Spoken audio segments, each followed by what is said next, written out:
Hey Grayson. So first off, I just want to commend you for reaching out about your assignment and wanting to understand and learn more. So most times students just they'll just take the grade and they don't want to learn what they did wrong or how to fix it or the why behind it. And so kudos to you for asking more questions. And maybe you just wanted to get the higher grade. I don't know, but maybe you want to learn a thing or two also. So what's happening here, so you talked about this table right here. So this happened to a few other people, and I don't know why it worked correctly for some and didn't work correctly for others.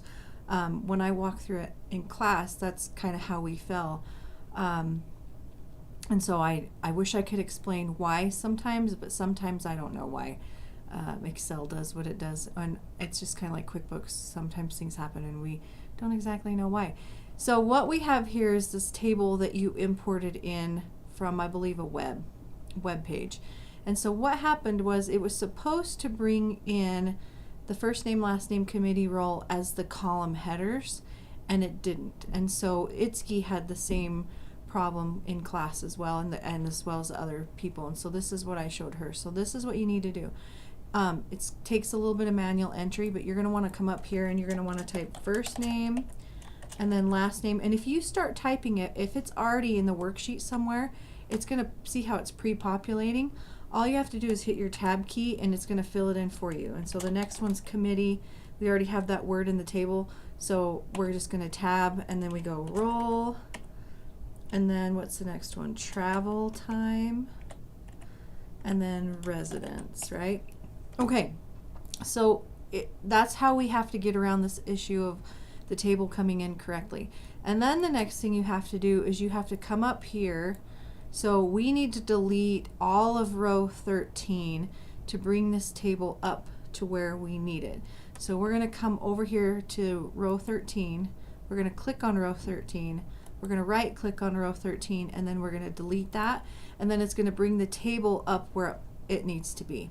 I don't know what's happening clear over here because I'm pretty sure in your instructions it says G12 to L19.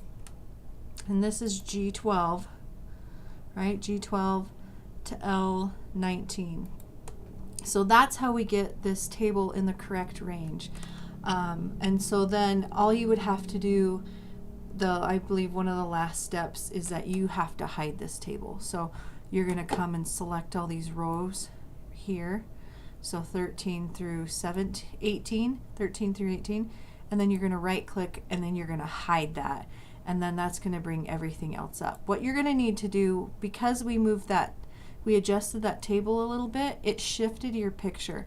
And so you need to go back through the instructions and make sure that your picture is within the right bounds of the cells that it says to be in. And to do that, I would go back to the View tab and turn on your grid lines to make it easier to see that you can move this right where it's supposed to be. And I can't remember. You'd have to go to the instructions to remember exactly where that you want it just within the bounds of those cells. And then just remember to turn the grid lines off before you submit it, because that's one of the steps, is that you have to turn the grid lines off. And then from there, these errors up here, those errors feed from this table being in the wrong range. And so once you fix that table that I just hid, you move it in the range where it's supposed to be, which is G12 to L19.